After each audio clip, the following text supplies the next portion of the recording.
Welcome back to His and Hers Movie Podcast. This is episode number 28, featuring a review of a land mammal, Hippopotamus, which is a thriller, contained horror, hostage thing. We'll get into it. I am one half of your hosting duo, podcasting on this July 28th/29th, because it is midnight 2020, podcasting out of southwestern Pennsylvania. Joining me tonight, as always, is my esteemed co-host, who's a little cranky. I'm not gonna lie, she's a little tired. It's way past her bedtime. Mrs. Carly. It's Miss Carly. What's the difference? Mrs. would mean I'm married. You're married to this podcast. Boom. Not really. I'm about to divorce it. Why? Well, I'm a little annoyed because I was actually going to poke fun at myself about being grumpy, but then you had to undermine me and make the joke before me, and now I feel mad. Would you say you feel grumpy? Yes. But yes, I am a little bit sleepy, I will not lie, and it's because, I worked today, and then I went straight and had some wings with you, which were, yummy wings, but then I went home. We had wings. Wings, yes. The wings were good. What flavor did you get? I was going to say, I recommend the jam and jalap, and also I got salt and vinegar, which are okay if you want a milder wing, but jam and jalap is a pretty good salt and vinegar spicy is one. A dry rub one. Yeah. Yeah, I like those ones a lot, actually. I got hot barbecue, teriyaki, and hot garlic. Which I think the spicy garlic was my favorite out of the ones that you got. Yeah, I like all three of them. I think the spicy garlic is probably my favorite of those three. Yeah. But my favorite one is probably the mango habanero. Yeah, see, I think that's probably the best, most flavorful one, but it is very, very spicy for me, so I can only eat so many of them until I'm kind of burnt out, but I feel like they probably are the best tasting that they have there. Yeah, I love that combination of flavor. I got their hottest one a couple times ago, and it was right over, if there's a line of too hot, it was and not too hot to eat, I mean too hot to enjoy. Yeah. It was right over it, so it was just a little bit too hot for me. Of course I ate all of them, and I can eat all of them, but it's just there's a certain level of hot where it's not as good.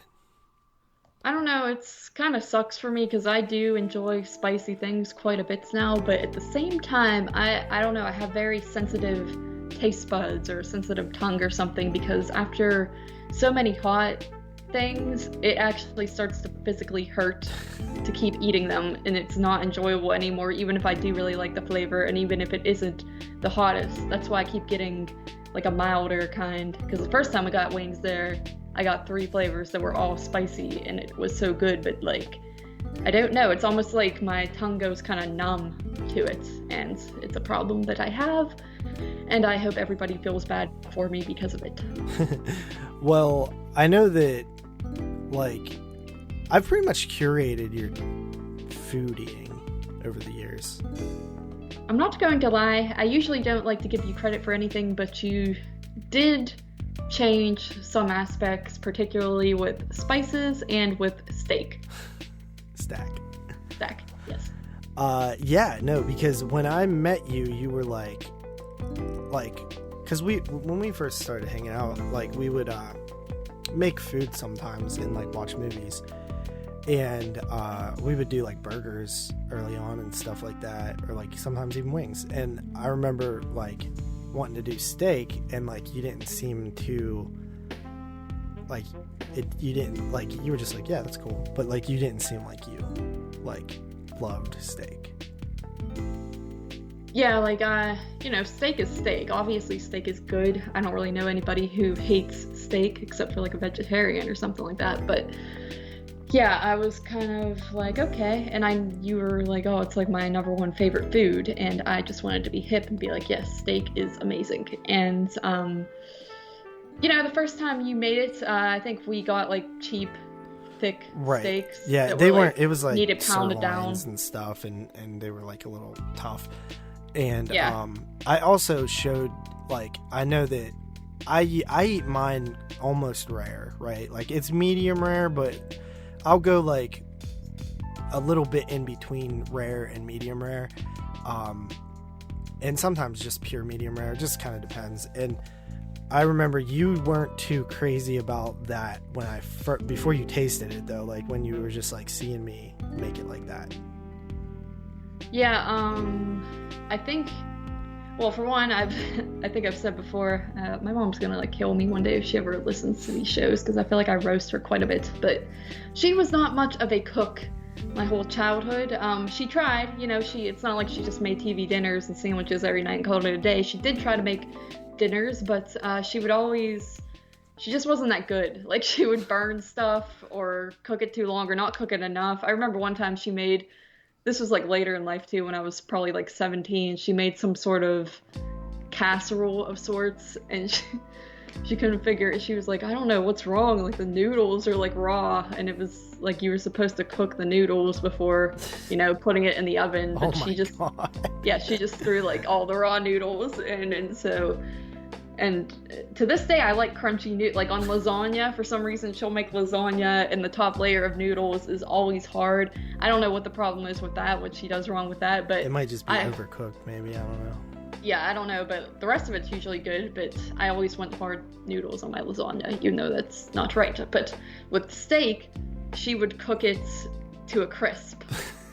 To where the steak was, how like meat obviously condenses and gets shriveled down. It's just dry and chewy. Yeah, and we always had steak sauce, and you and I remember we went to like, the buffet or something at one time, and you would get steak sauce with those steaks, because you're like, yeah, you shouldn't eat steak sauce with the steak unless it's just not a good steak. And I thought back to how eating steak with the steak sauce was just what I did. That is what made the steak very good. Right, because I remember we were eating steaks and you used steak sauce, and I kind of criticized it. I'm like, look, I understand eating these steaks with steak sauce, but like, you shouldn't use steak sauce on any good steak ever. Yes, which steak sauce is good, but it is good. Yeah. Anyway, yeah. The point is, the whole rare thing too is I always have trouble. I still have this problem. I have trouble chewing meat sometimes, and I'm sure you've witnessed it before, where I just can't swallow it. Practically gag. Yeah, I start thinking, I'm one of those, it's actually like a disorder. My doctor told me before, she's like, oh yeah, that's called like Lockenbach or something like weird, where you start overthinking about swallowing something and then you can't swallow it and then you spit it out. So I do that a lot with meat. And yeah, because swallowing is like an involuntary like action, like when you think about trying to do it, it's like thinking about trying to breathe, right? Yeah. But I remember, like, at first you still liked yours cooked a little bit longer, but now you're like right with me. Yes, I actually find it easier to eat steak that way, and much better to eat steak that way, and the juice, it cuts so nice, and like it looks so just handsome and beautiful, like it's just all red, and I'm like, yes. What? You like stack. I like stack, yes. Yeah. I used to be a steak lover, and now I'm a stack lover. Right. But I also recall, I was just going to say, like with spices, I remember you and I making fajitas that one time, and we were at the store getting the ingredients, and you were insisting on a jalap, and I was very upset because I was like, that's going to ruin the whole meal, it's going to be too hot. But you were like, what about just one jalap? And I said, okay. Yeah, we'll slice it up real thin, like small pieces, like almost dice it and just throw it in with the meat and the vegetables and stuff, and like it's gonna spread around nicely to where it's not overwhelming, but it's just like a hint of heat on some bites. Yeah, and I think it made the fajitas like what they were, like super good. So right, yeah, and I know that, yeah, because you did not like hot stuff when I met you. No, I literally was an advocate for hot stuff ruins food, and I don't understand the point of it. But now I can't stand food that isn't spicy. Like anytime I try to cook or experiment with anything at home, I think, I wonder if a jalapeno would be incorporated into this, or hot sauce, or something like that. I don't know what it is about like a little bit of spice to food, but it definitely adds the flavor for me. Like spice is its own flavor, you know, and I think that it, like, for a while there, I ate when I was growing up, I put hot sauce on like every single thing I ate. But I actually went away from that like heavily. Like I only use it for like stuff that like buffalo chicken or like buffalo shrimp or something like that now. Don't really use a whole lot of hot sauce. Like I used to use a lot of sriracha too. Like my family used sriracha way before it was like popular here. Like nobody ate sriracha when we used to make it. Yeah, I don't really use sriracha, but it's a unique taste, and I've kind of calmed down on it a little bit. I used to love it, but I don't really eat it with much anymore. Yeah, I mean, and then hot sauce, the thing with that is it does give me like heartburn and kind of make me feel like crap sometimes, so I'm not as big on it as like jalapenos, that type of spice. But it is, and also steak like actually makes me feel like crap the next day too, but I don't care. I will continue to eat steak. It's like a red meat problem. But that's also because we eat like a huge steak. Yeah, we each get one, and like, we finish we the whole usually thing. go big. Yeah. But yeah, so that's Master Chef with JP and Carly. So yeah, what's going on, man? I mean, we had wings. We did go to the drive-in on Saturday. We went out to Vandergrift, which is like an hour and 20 minutes away. It's so funny because we were talking about how that drive-in used to feel like such an adventure. And like far away, like we were going far away. And it's like really like the drive back like, to me, it flies by whenever now. Versus like, remember when we did the all-nighter and it just felt like we were like the drive was so long, like the first time we did it.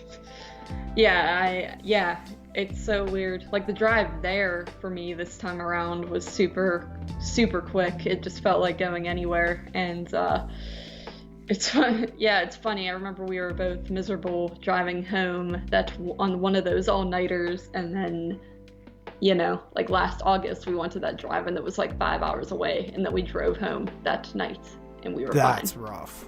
Like, we weren't fine. I remember my eyeballs were like actually burning out of my head because they were so dried out from just watching the road for that long. But yeah, it's crazy. Like once you start going to other places, you feel like everything else is a breeze and you could do anything. Yeah, when we drove back from Gettysburg, I drove the whole way back. I don't recall that. Yeah, I drove the whole entire time back. All right, I will take your word for it. There was one where I drove the whole, one of them I drove pretty much the entire way back, and you kept pretending to fall asleep, and my eyeballs I thought I was going to go blind. That was the Mahoning drive-in. All right, yeah. I took over like the last hour and a half or something.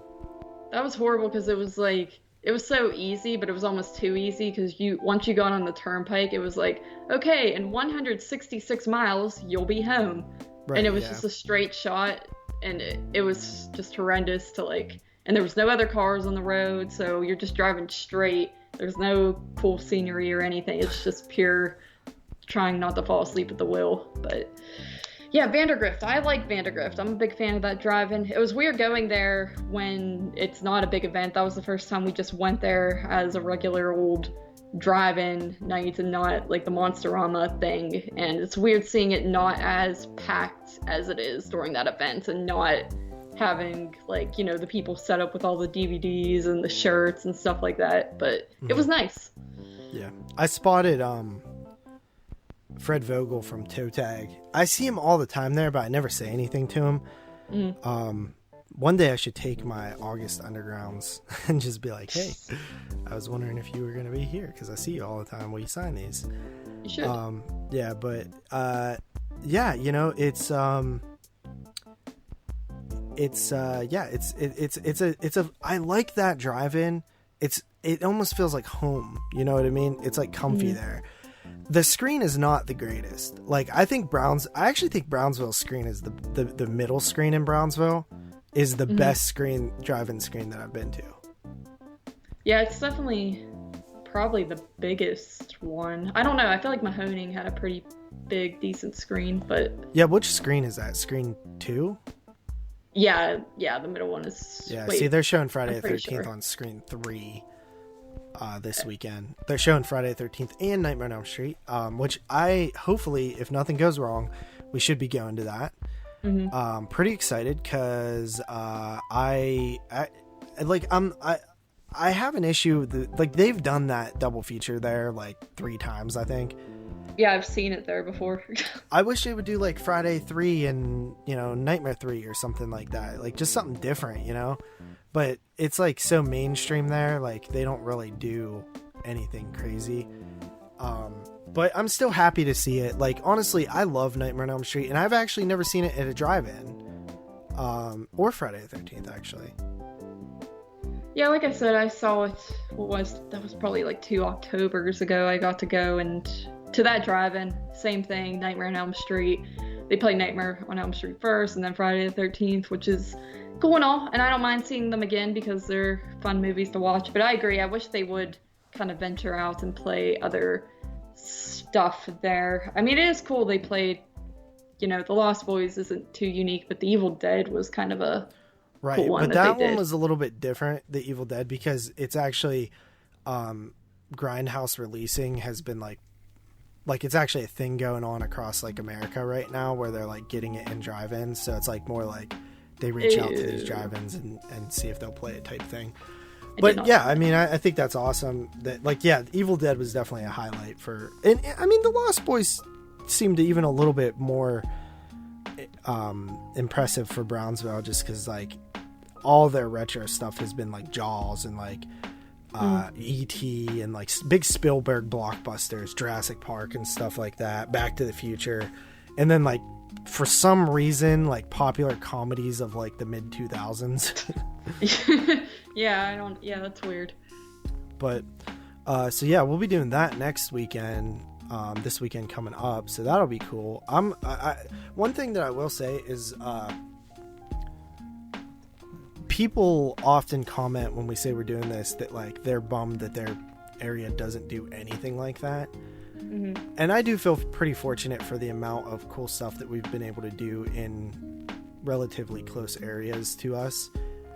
But at the same time, like the one thing that always bums me out is like the Hollywood Theater, because that was, to me, the Hollywood Theater was probably my favorite thing that we did.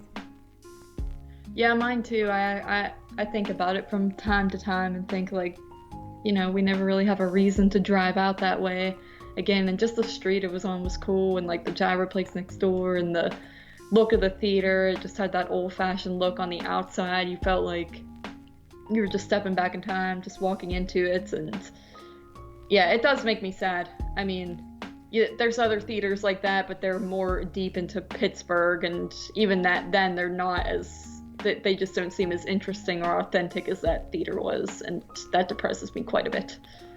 Right, yeah. And I think that, Dave Z said something the other day, because he's not really into going out to the, well, I don't think he really likes going to the theater in general.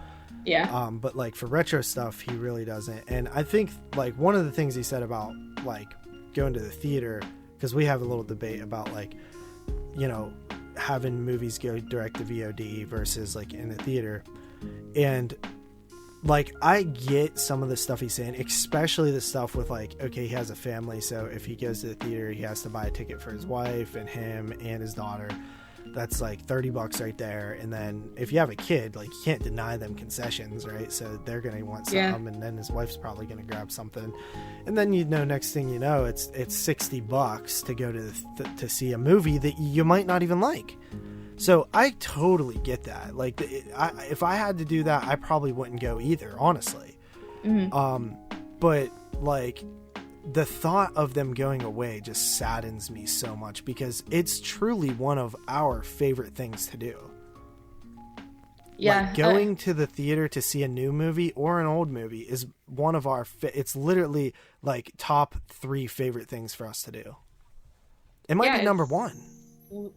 Pretty much. I mean, that's the number 1 thing we go and do together as friends, like as a hobby. So, yeah, I would be very sad. My friend actually texted me a little bit ago that the luxury theater in Century 3 area that we don't really go to anymore because it's not AMC and we don't have that thing, but apparently they are letting people rent out a theater room for, it says up to 20 people for $50. You can rent the entire theater and whatever movie they happen to have, which she said that they are playing Star Wars The Force Awakens, and they're just letting you like rent out the whole theater for like your family or friends or whatever for like $50. Now, so if you could pick the movie, that would be great. Yeah, but I think I forget. I don't know. I didn't really read into it too much. She just sent me like a screenshot, but oh wait. Oh, well, it says you can pick any movie they have playing. I mean, it depends what they would have playing, but yeah, that would be cool. Mm-hmm. All right. So, with that said, did you do anything else special this week or anything? I don't. Did I do anything this week? I don't recall. I need to start writing down things that I do. I did not really. Tomorrow I'm going on a mini vacation with my mother down to a beach in Maryland, so that should be fun. Just a 4-day vacation, and it's also, I also took like 2 days off of work next week as well, and plus the weekend, so it's like just a nice little getaway from work that I'm looking forward to. But so hopefully that'll be nice. Other than that, haven't really done too much recently. Right. The main thing that I did this past week was I recorded the 2008 episode of the Teapots Summer Series, Podcast Under the Stairs Summer Series, with Duncan, Bo Ransdell, and Mark Ball. And we had 10 films from 2008 to discuss. We reviewed them, and then we debated on the top 2. It wasn't that heated of a debate, but it definitely had some conversations going. There was a lot of heavy films from 2008 that deserved to be, the top 2. Like there was at least 4 films that I was debating heavily on which 4 I thought deserved it the most. But yeah, that I think it was 4 or so hours, 5 hours, four some change maybe hours. So look forward to that. I think Duncan's gonna start debuting the episodes next month, so definitely check them out. I'm on 2003 and 2008, and you are on 2002 as well as 2005. 4. You tried. It was close. It's all right. Yeah, it was. But.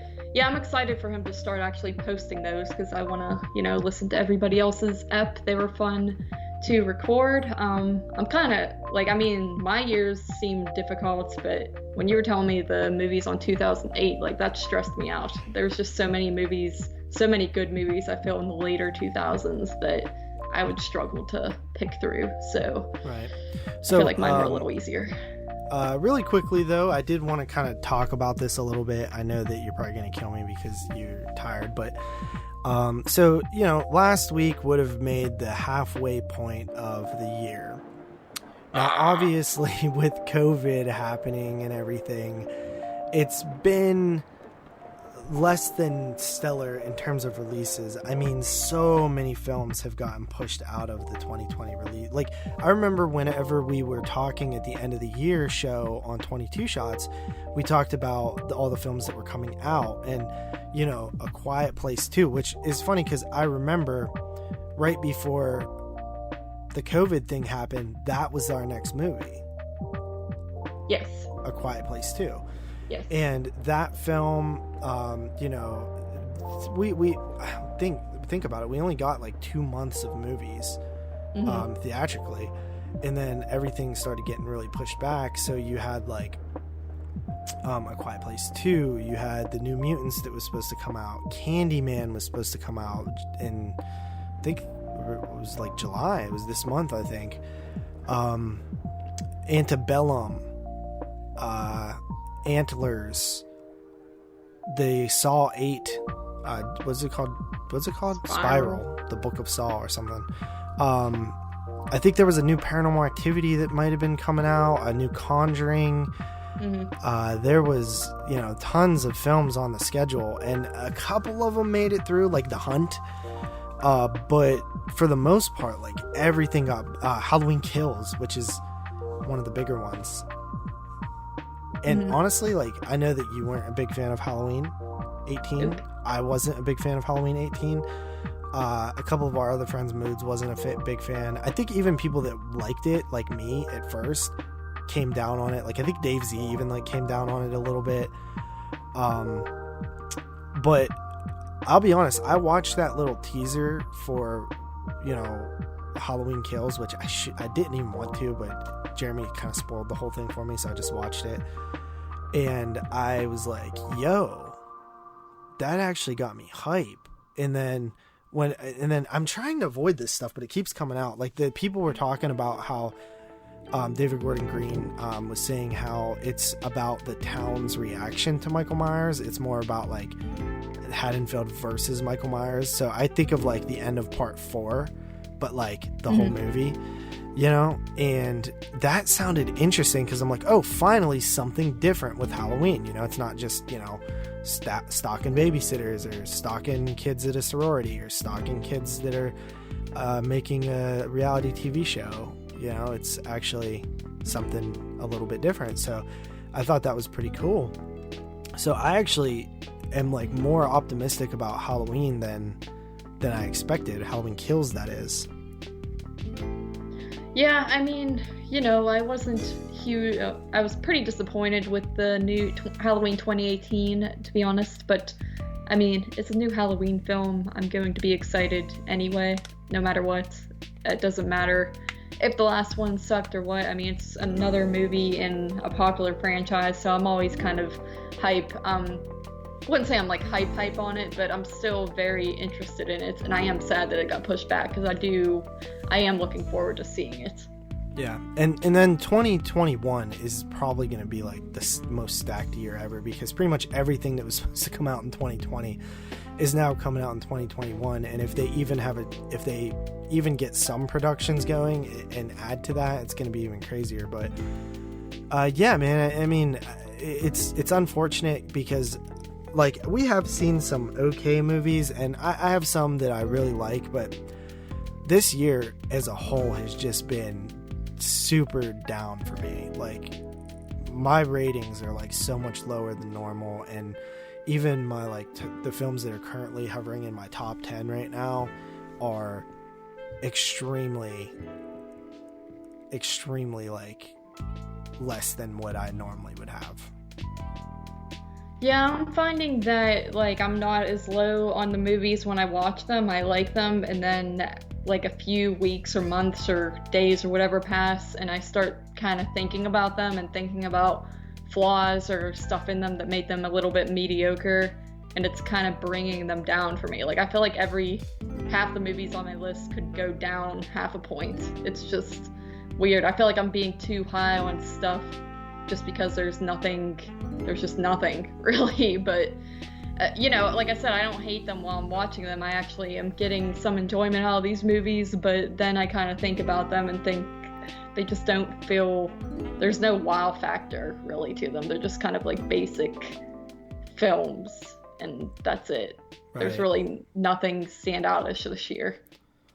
Right, and I keep like looking for like new stuff, and that's another thing, that it's becoming hard to actually find films to do on this show that aren't like just pieces of crap, you know what I mean, where you're watching to see what's coming out, and it's like blood vampires wars, and you're like, yeah. So it's been rough trying to find stuff for this show. Halfway point of the year, I really hope there's some better stuff coming out. I think my watches for 2020 are up to about 36 or so. Yeah, I actually looked earlier. I was on Letterbox, and it's kind of funny. I think I have 38 watches for 2020, and then I have like 39 watches for 91. So they're like neck and neck because I have two lists on Letterbox. And like, you know, typically the end of the year is much stronger anyway. Like between, you know, September, October, November, that's where you get your best horror usually. So I'm still optimistic slightly that the year can improve. But as of right now, if I really was going to consider it now, I've been doing top lists since 2012. Before 22 Shots, I did a top 10 2012 movies. Now, granted, I didn't watch anything like I did. I probably only watched 10 back then. But since then, I've seen more that had come out back then. And since I've been doing top 10 lists, this is the worst year. 6 months in, this is the worst year that I've done this since 2012. The only year that I know that was worse in the last decade was 2011. And I didn't keep track back then, but just looking at the year and what all I like from it when we were, you know, looking at stuff that came out, that year is probably worse. But probably not by much. It's probably pretty close right now, but still, we still got 6 months, so there's still hope. Yeah, I agree. I remember looking at all the years from the last decade in 2011, just looked like total trash. But yeah, so, I don't know. So really quickly, I do want to just recap like the stuff that we actually did watch. So I remember it was like at the beginning of the year it was pretty fun because there was a new horror movie coming out like the first 4 weeks of the year. That was pretty exciting for us. So in hindsight, some of these films I actually feel a little bit differently about. So the very first one we watched was The Grudge. And that movie sucked then, and I still think it sucks now. Yes, it was awful. It was torture. Yeah, it was just so boring. I just remember wanting to leave. And then we watched Underwater. Now, Underwater, at the time, I thought was pretty mediocre. Wasn't bad. Now I think in hindsight, I think I like it a little bit more. And the one thing that stands out to me is the end. With like the whole like almost like Lovecraftian thing. That was actually pretty cool. And I don't think I gave it as much credit when it came out. I don't know. I think it's not a bad movie for sure, especially compared to some of the other movies this year. But to me, it's still just there wasn't really anything special about it that makes it memorable. So. And then after that, we saw The Turning, which to me, I don't know, man, that's still one of the worst that I've seen. I feel kind of embarrassed. I feel like I was a little high on that one, but I don't know. I mean, I was into it up until the ending, and then I was like, what the H? So that is my thought. Yeah. Then this is the one, Gretel and Hansel. I actually think that in hindsight, I would like this movie a lot more.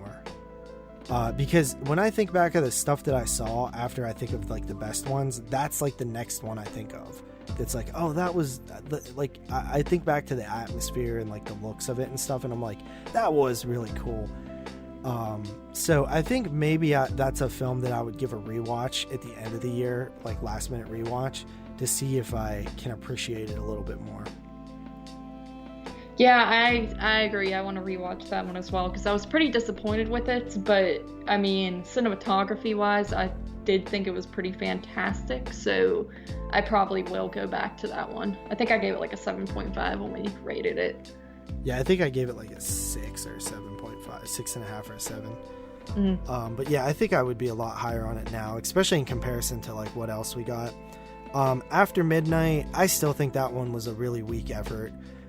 It was kind of a cool concept, but I just think that it was too slow and boring, personally. I recommend that one for a nice long nap. which was disappointing because I was really looking forward to Jeremy Gardner's work because I liked his last 2 films so much. Then we did Fantasy Island. Oh yeah, I forgot about that one. It was fun. It was.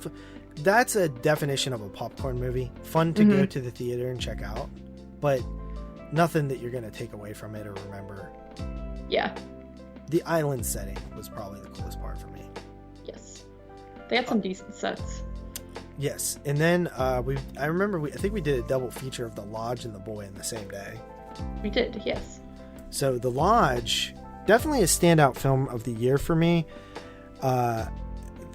I don't remember a ton about it other than I liked it. And I remember like certain things, like I remember the plot and stuff like that, but I don't remember like the big chunk of the middle of like what all happened. But yeah, I was pretty high on that one. So I think that one's probably a higher up film for me. Yeah, for me, I don't know about, I almost feel like that one was one of those ones that I went into thinking, like expecting it's going to be amazing, and then I left thinking like, yeah, that was really good, especially compared to all the other movies we had seen. But I almost feel like I wouldn't be as high on it now. That's another one I kind of want to rewatch. I'm just not too sure. Yeah, at this point in this year, normally there's so much to see that I don't even consider doing rewatches at the end of the year. Not the case this year. Like as of right now, I feel like if the year ended right now, I would have tons of time to rewatch. Because I've pretty much watched everything that's of note, minus like 2 or 3 films that since the year, which is crazy. Yeah. We've done a really good job keeping up. One, because the amount has been less, but also just because everything there's not that much good stuff coming out, so we're seeing all the good ones. Brahms the Boy 2, I didn't really care for it at all. I thought it was pretty bad. Yeah, trash, especially compared to the first one, which is actually a pretty good movie. It is. I don't really remember it, but I remember that I liked it. Then we have The Invisible Man. Definitely a standout for me. I thought that it was, it's still definitely one of my favorite films of the year. I just love the whole domestic violence tie-in that it handled. Yeah, I thought it was amazing. Cool. And then I have this one on my list. I'm not sure if you saw it, Color Out of Space. No, I forgot about that one. I didn't get to watch that one yet. It was all right. It was good. It wasn't, I didn't love it like a lot of people did, but I thought it was good. Then we did VFW, definitely a standout for me. Really liked VFW. Probably in terms of like the indie stuff, like direct to video, probably one of the best. I agree. Very, very good. Yeah. That's one that I could rewatch easy and not have an issue with. Same here. I did pick up the 4K, so like I most likely will rewatch that before the end of the year. This one for me, I don't think we covered it on the show, or we did a Netflix and Chill episode on it actually. The Platform. Oh yeah, that one was good too. I loved it. It's one of my favorite films of the year for sure. I would be surprised if it didn't make my top 10 at this point. Now, I don't really want to spoil everything, but that one I really enjoyed. Super cool movie. Then we did The Hunt. That was fun, but honestly, like thinking back, I think I like it less than when I reviewed it. Yeah, I mean, I gave it a favorable review, and I don't think I would change that, but I don't think it would be in my top 10. It was just like a fun movie, and that's about it for me. Right. The Room, we did that on Netflix and Chill. Thought it was pretty garbage. Yeah, it was. Then we did, you know what? I'm missing a film on here. I don't have it on my list. I'll have to add that. But I'm not sure when we did it, but it was Mom. Oh, that was like, yeah. It was probably around that time. Yeah, it had to have been. It was like one of our earlier eps. I forget which one, though. Yeah, Mothers of Monsters. You liked that. I didn't really care for it. I was pretty into it I didn't really care for the final act, but I didn't think it was bad. I've seen other people give it favorable reviews as well. She's allergic to cats. Completely forgettable. I don't really remember anything about it. I know you liked it, but I didn't. Well, I told you the other day that that's another one where I feel I was giving it too much credit. You were fake. Yes, she's allergic to trash. Then we had a little streak of bad stuff here. The Hunter's Moon. Well, it was dump month, buddy. I forgot to keep that. I was going to keep that joke going for the majority of for the entirety of this podcast, but I completely forgot it. It's dump year, buddy. Yeah, it's dump year. Hunter's Moon. Oh yeah, Hunter's Moon. That one. Yeah, Hunter's trash. I liked it at first, but it kind of overstayed its welcome. Then we had a couple of alright ones. Porno. Yeah, it's weird. I'm like forgetting some of these, but yeah, Porno was pretty good. I think the title's pretty stupid, but it's a good film. Yeah, it was fun. I didn't love it, but it was fun. Then We Summon the Darkness. You liked this one a lot. I liked it a good bit, but you liked it a lot. I did. Yeah. I like the aesthetic of it. Yeah, it was. I liked it. It actually is a standout one for me. Especially when you're talking about the like indie direct-to-video ones. And then we had Witches, or actually no, I reviewed that with Watch then. Did you watch it? Witches in the Woods? No. Not really worth your time. It's kind of a contained little horror film where these people get stuck out in the wilderness in their car in the snow and stuff like that, and there may or may not be like some witchy stuff going on. We both liked certain aspects of it, but overall it kind of fell flat. Then we had one that I actually really did like. It's a standout one, and that's Vivarium. Yeah, I really like that one quite a bit. Yeah, pretty good. And then The Wretched, which you liked a lot. I thought it was okay. Yeah, I liked it a lot. That's one of those ones kind of that falls in the realm of I kind of thought about it later and probably wouldn't like it as much on rewatch, but yeah, that happens to me a lot too, where like if I watch a movie and then we record like the next day, honestly probably about 50% of the times my feelings change over the next week. Not drastically, like not like I gave it an 8 and I'm gonna give it a 5 now, but like it might go from an 8 to a 7.5 or an 8 to an 8.5 depending on like, because it takes a while to digest films sometimes, you know, you think about them for a little bit.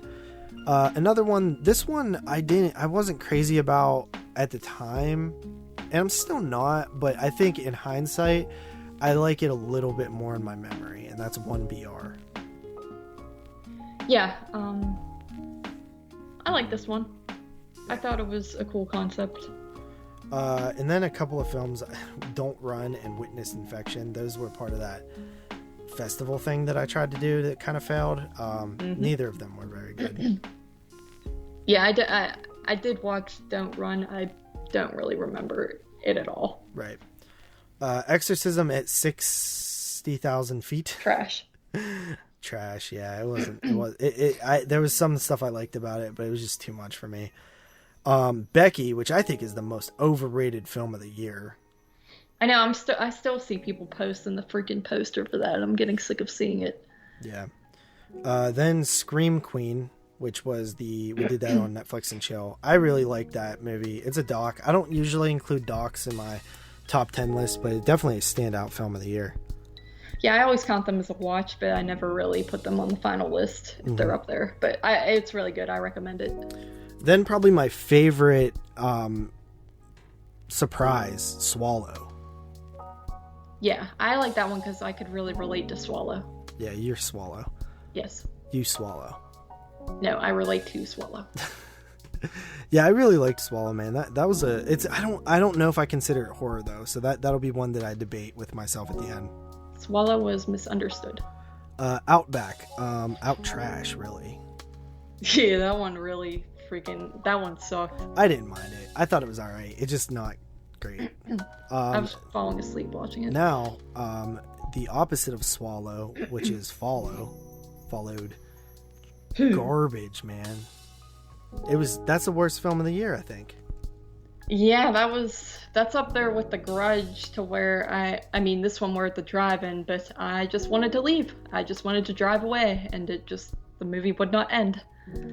Yeah, and then I think the last one that I have here is Ghosts of War. Yeah, which you like that one. Well, no, you rated that one lower than me, but I think you liked it more than me. Yeah, I did. So who's the fake one? I don't know. I'm not fake. I'm just generous. I like it. So yeah, I mean, that's a little recap of the mid-year point. We've covered a lot of stuff, and I'm happy that we're doing the show, because it's like I consistently am watching movies the whole year, and right now I feel really happy with what I've seen so far. Yes, you forgot to mention Aqua Trash. Oh, that was last week. Yes. I couldn't remember that. Yeah, Aqua Trash. Yeah, I mean, I didn't really keep track, but I would say over 50% of like mediocre to just good movies to bad movies, and like way under 50% for like very good to great movies. Yeah, pretty much. I know Scott Crawford is pretty high on the year, and God bless him, man, because he's watched a lot more than me, but I can't imagine, because he's watched like 100 or something. I can't imagine that there's that many good movies that I'm missing, but if there is, I'll probably get to some of the good ones towards the end of the year. Mm-hmm. So yeah, that's a little recap. I know you watched Relic as well, which you like that one. So there's one called The Rental that I kind of want to see. Mm-hmm. That's the David Franco film. Yeah, that one looks cool. Is that on streaming? No, I think it was it played at the drive-in like last week. Oh, okay. Or the week before. But yeah, I think it's coming to streaming soon. And then Train to Busan 2 is on its way, so I'm kind of excited about that one, because the first one was so good. Even though I think it was a little overrated, like most people had it as like their number 1 or 2 film. Me, it was like 10. But still, very good. I just thought that it was like, people blew it so hard. So yeah, that's a little recap, mid-year point. Great. Fantastic. Aren't we doing a Shark Week coming up? Oh yes. When shall we do that? August. When's Shark Week? It's in August. Let me see. It is August 9th to the 16th. So either next episode, probably not next episode. Yeah, I could probably swing the episode after that. We'll probably do it the episode after that. Mm-hmm. Wow, it's midweek already. Crazy. So yeah, well, I don't know what we're gonna do with that. We could just watch a couple of the Jaws films, or we could watch some like other shark stuff. I don't know what we'll do. Yeah, I don't know if we'll do a featured review on that one or not. Well, I mean, if we do like the Jaws movies, I would say we just talk about the Jaws movies and that's it. Right. But I kind of want to do the Jaws movies since I'm really only familiar with part 1 and kind of part 3, and that's it. Mm-hmm. Yeah, well, I picked them all up on Blu-ray, so. Yes. Actually, not Jaws 1. I have that on 4K. Oh, of course. Right. But I think I don't know, it may have a Blu-ray in it. I'll have to look. So anyway, let's move on. What do we got? Are we getting into what we have watched? What we have watched. And we're already an hour in. I know you want to kill me. I do, yes. You fakertoned me, basically. I fakertoned you? Yes, you added. I did not know that you were going to. I told you last week I wanted to do that. Yes, but I thought that we were just going to skip it since we changed up the show theme last minute. But we did not. All right, so what we watched here, do you have a lot? Not a ton, no. All right,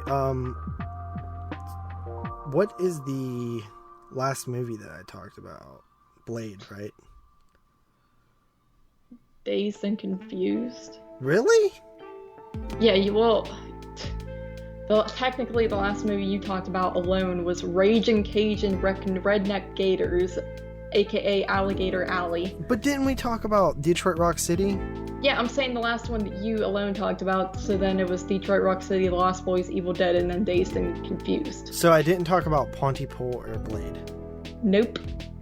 Okay, so I'll go from there then. Yes. All right, you go ahead. Oh, I'm going? Yep. All right. All right, so as per my run through 91, I watched Subspecies. I started it and I never got to finish it. Yes, and as you guys know, I don't really like space movies, but I thought I would give this a shot. No, but yeah, obviously. Can I ask you something? Why did you think that was a space movie before you saw it? Is there a movie called Species? Yes. What is it about? It's about a woman who is an alien and she wants to have sex with men. But it's not set in space. It's set in California. Okay, she wants to impregnate herself with men to like birth her species, her species. Subspecies. No.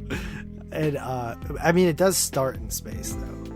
Okay, like yeah, there you go. Minutes. Shut up, dude. So I've never seen that film, but in my head, any type of alien, space, sci-fi film does not appeal to me. So this movie, to me, that was the same title, but with the word sub in front of it. And I thought it was going to be the same type of thing, but it's not. This is obviously a vampire movie, and Radu.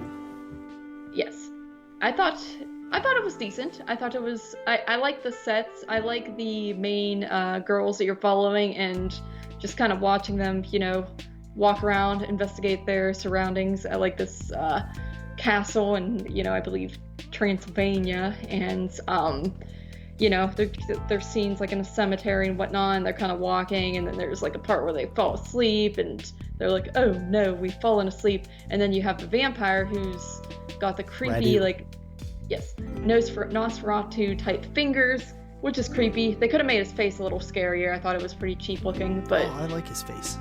See, I just feel, I don't know, his fingers are scary. I like those, but I feel like his fingers look a little cheap. I feel like you're cheap. I am. Yes.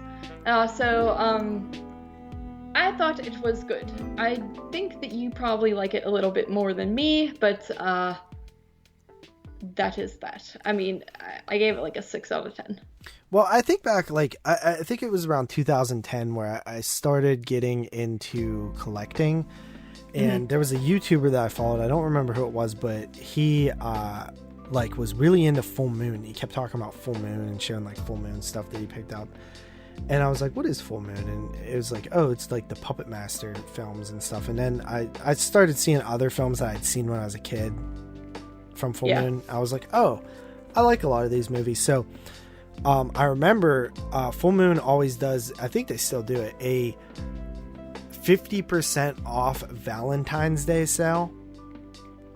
And I spent my grandma gave me like $150 for my birthday or something, and I spent like $150 on movies from Full Moon, and I just got this big, I got the Puppet Master DVD box set, which at the time that box set was limited, and it was limited because, from what I understand, Charles Band at one point did not own the rights to all the Puppet Master films. So he put out the box set, and then he got like a cease and desist thing, and he agreed to not print anymore, but he would just sell the ones that he had or something. This is all speculation. There's always speculation with Charles Band.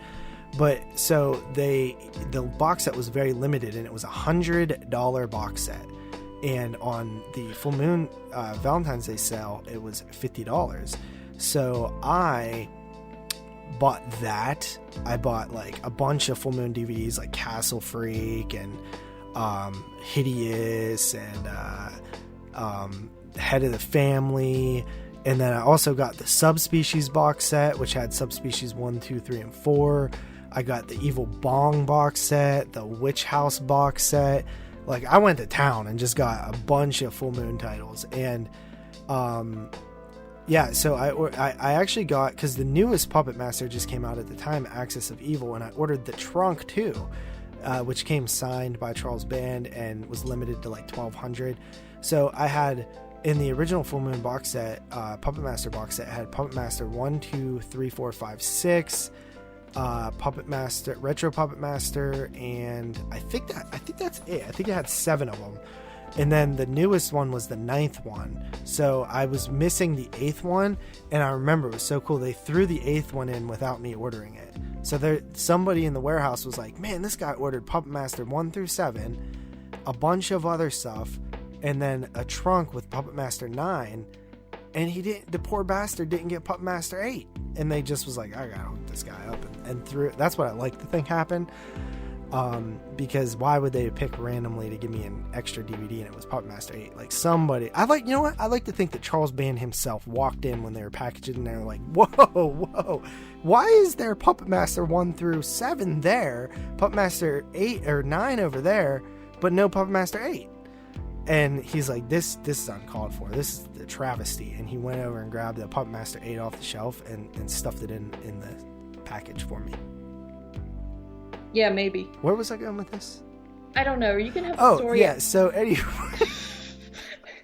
What did you tell me not to do before the show?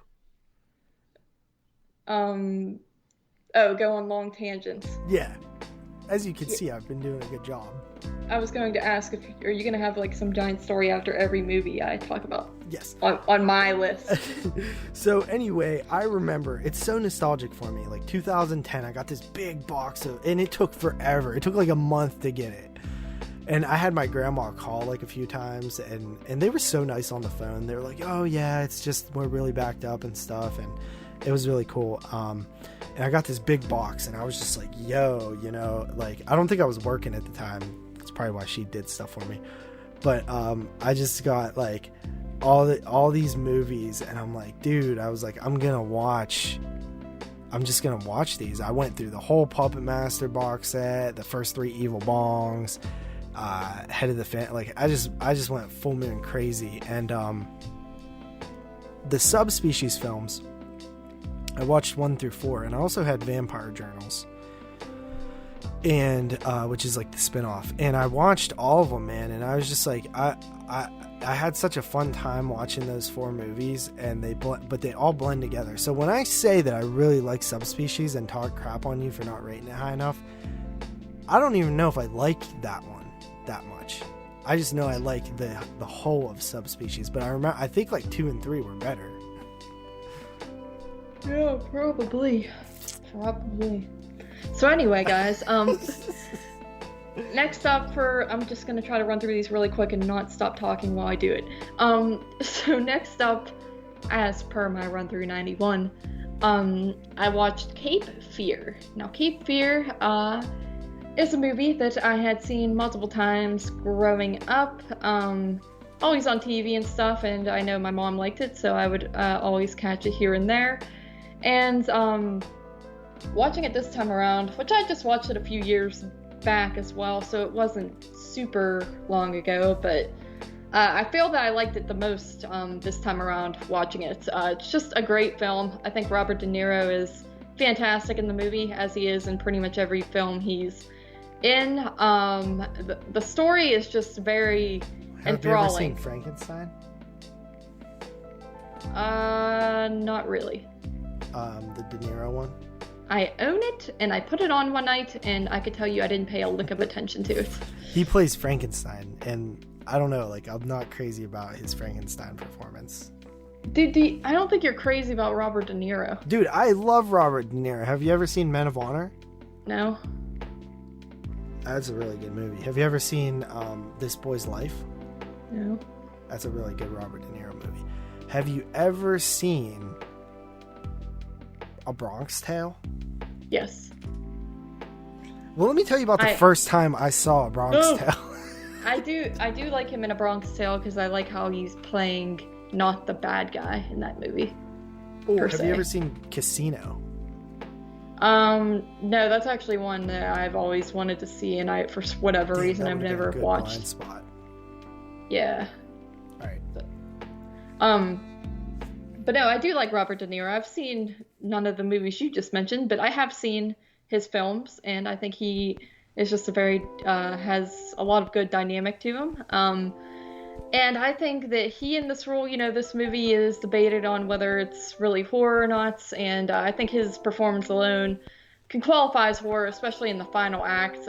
There's actually a few parts that are rather terrifying with him, and as I was saying, the movie is very kind of enthralling. I mean, it's over 2 hours long, and I always would think like, oh, this is probably going to get boring. I mean, it's just about a guy pretty much invading these people's lives the whole film, but you're just I was super invested the entire time, more so than ever this time around, and I really, really like Cape Fear, so that's just my thoughts on that. And then after that, I checked out Absentia from 2011, because I just, I picked it up the other day, and it's on my long, giant stack of stuff to watch, so I just started watching some things that I had on my to-watch stack, and this was one of them. This is a movie I'd heard good things about pretty much for a long time, and heard that it's pretty underrated and like a really solid film, which it is a good movie. It's pretty cool. It has its moments, and it's definitely a low-budget film, but for a low-budget movie, I think it's done rather well. I feel like it's a little bit, I don't know. I didn't think it was anything overly special, honestly. That's Flanagan? But yes, yeah. His first film, I believe, yes. But, yeah, I didn't think it was overly special, but I could see what people mean. It is low budget. I think it's got good acting. I think it has a decent story, and it is an interesting film for sure. But for me, it was just kind of like, okay, that's it. I don't know. It's not really one that I would be like, hell yeah, I'm gonna go back and watch that again, but it was a good movie for what it was.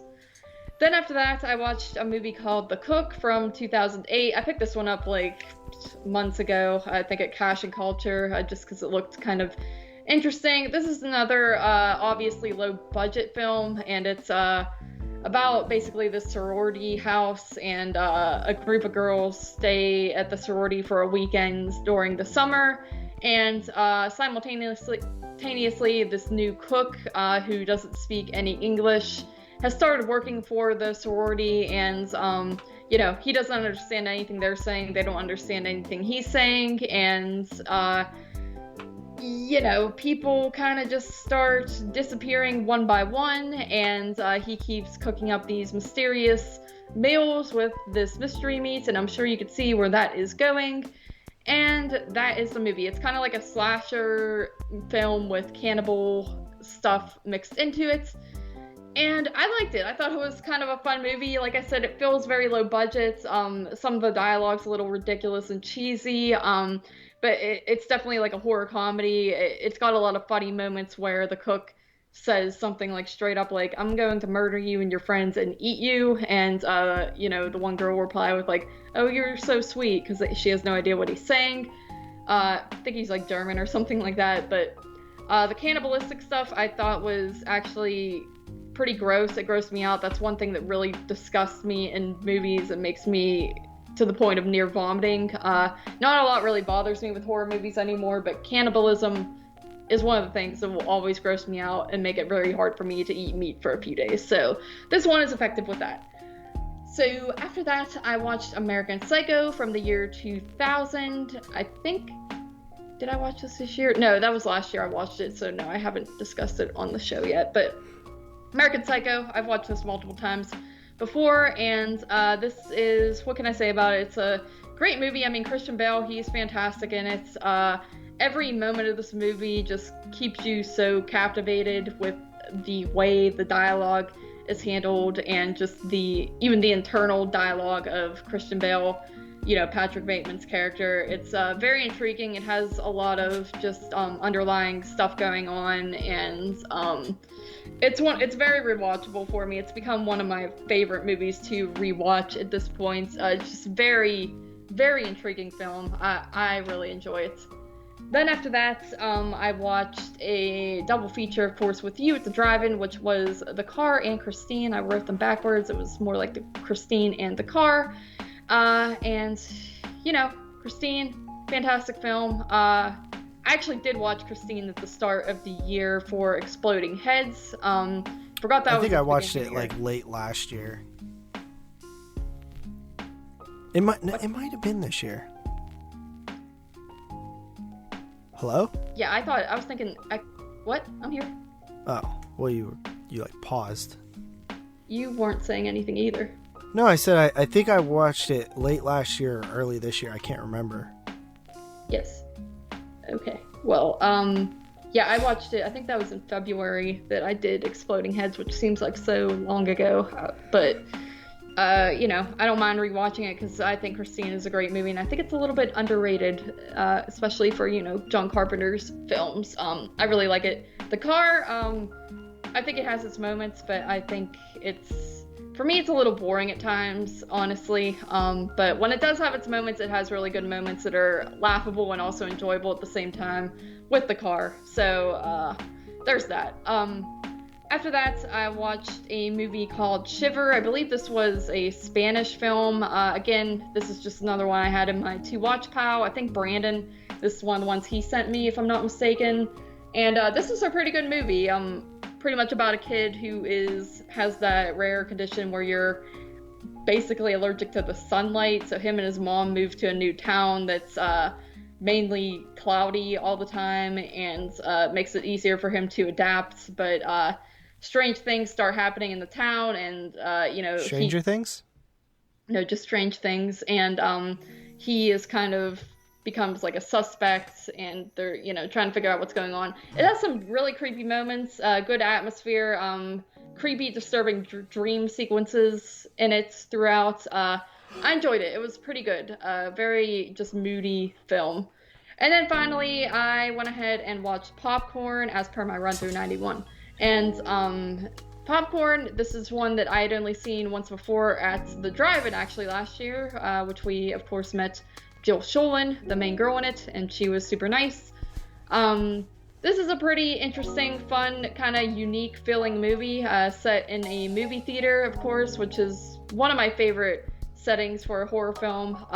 Just has a unique plot, and once again, a pretty cool atmosphere. It's got like that, just kind of a cool color palettes, and just has a very unique feel to it that I find enjoyable. I feel like I'm not as high on the movie as other people are, but I do like it for what it is. So that is Popcorn, and that is all my movies, and that is it. Good night, everybody. I like how normally we talk about the movies we saw together at the end together, but you just rushed through them, didn't even let me get to say a word. You can still talk about them on your turn, and I can add to it. I am sorry. All right, so first up for me, not a whole lot this week. Dude, I was looking at my Letterbox. Remember that week that I watched like 22 movies in a week? Yes, you didn't do that again, did you? No, but I was looking. There was a week, like, I've been like slacking. I was hitting like 12, 13, 14 movies a week. And lately I've hit like 8, 7, 6. And then there's one week, like a couple weeks ago, where I watched 2. Dang, that's crazy. Yeah, pretty crazy. Yeah, it's nuts. So, okay. First up here, part of the Teapot's Summer Series 08 prep, we had Pontypool. This was a film that we watched in October of probably 2 years ago. So, 18 maybe? 2018, I think? Yeah, I think so. Yeah, and that we watched it. It was my pick for our Halloween marathon, and I think we were kind of lukewarm on it. I think everybody kind of liked it, but it really wasn't a movie that played well in a group setting. Mm-hmm. But rewatching it, I got into it a lot more this time because it's a movie. It's oddly enough like super not for a group, because the primary aspect of the film that's like effective is stuff you don't see. It's like audio, so like you're hearing what's happening on the outside world, and it's supposed to be like scary, so that doesn't really translate in a group watch very well. So this time I was watching it, I liked it a little bit more. I think I give it a 7.5 out of 10. Pretty decent. I love the setting, the winter setting, the cold Canadian, like stuck inside a radio studio during some bad stuff, kind of contained setting. I like that. Speaking of Puppet Master, Blade the Iron Cross, the first spin-off film in the Puppet Master series, if you don't count Puppet Master vs. Demonic Toys, because Puppet Master vs. Demonic Toys is technically not a canon Puppet Master film according to Charles Band, because it was a made-for-sci-fi movie that Charles Band just licensed off, but I still count it. So this would be the 14th Puppet Master movie if you in total, but the 12th in canon, because don't forget there was also the Puppet Master the Littlest Reich from last year, or 2 years ago, I think, 2018. So Blade the Iron Cross takes place after Puppet Master Axis Termination, which was horrible, and this one's a little bit better. I think the biggest problem with this one is it's sort of misguided in its storytelling. It's not really that much about Blade. You could essentially put all the puppets in the movie and it would be the exact same movie. So to me, it almost feels like cheapened that they only used one puppet when the story doesn't necessarily require or succeed on them using one puppet. So it felt a little cheap in that way. However, Blade does do a lot of good killings at the end, which was pretty cool. You know, some decent kills at the end. But overall, I felt like it missed the mark entirely for a spin-off. But I do think that it was better than the last two Puppet Masters. I gave it a 5 out of 10. And then I did watch a couple of movies that coincide with my blind spot. I'll save that for the end. So then I watched Let the Right One In as part of the Teapot Summer Series. I think this movie is a pure masterpiece. I think when we did our list for Exploding Heads over there on movies full of the decade, or what was it, was it the decade? The what? I'm confused. What was the thing we did for Exploding Heads, the list? Yeah, that was the top 100 of the entire decade. Oh, so for some reason I thought this was part of that decade, but I guess not. Wait. Unless it counts? No. I mean, Let Me In counted, I think. No, I think that I was just thinking that this was part of that. Because the reason I think that is because this movie became available in 2010 for us. But it was it might have been available, but I remember like it came out on DVD in the US in 2010 because that's when I watched it, or on Netflix or something. But so I always think it's like part of that decade. But yeah, anyway, this is one of my favorite movies of the 2000s. I would probably put it like in the top 5 for sure. I think that it's masterfully done. It's such a beautiful movie. The cinematography is great. The music is great. The plot is so awesomely handled. The romantic aspect is great. The character development, the characters are great. The violence is great. The mythology of the vampire is great. One of my favorite scenes is when Ellie, Oscar tells Ellie to just come inside without inviting her in, and then her every like orifice starts bleeding, and you're like, oh, I always wondered what would happen if a vampire entered a house that they were not invited to. Yes, it's gross. Yeah, 10 out of 10, obviously. Cool. Then I watched Martyrs for the Teapot's Summer Series 2008.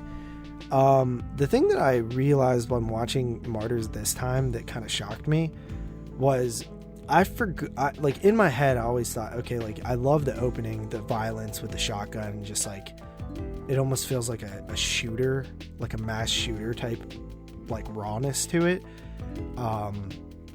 I love that opening scene. And then also, I always think of the end and how brutal like the being skinned alive thing is. But the thing that always kind of slips my mind, I think this is only the second time I've seen this, so the thing that slipped my mind was just how awful the point leading up to that is. Like when the girl's being beat every day and fed gruel,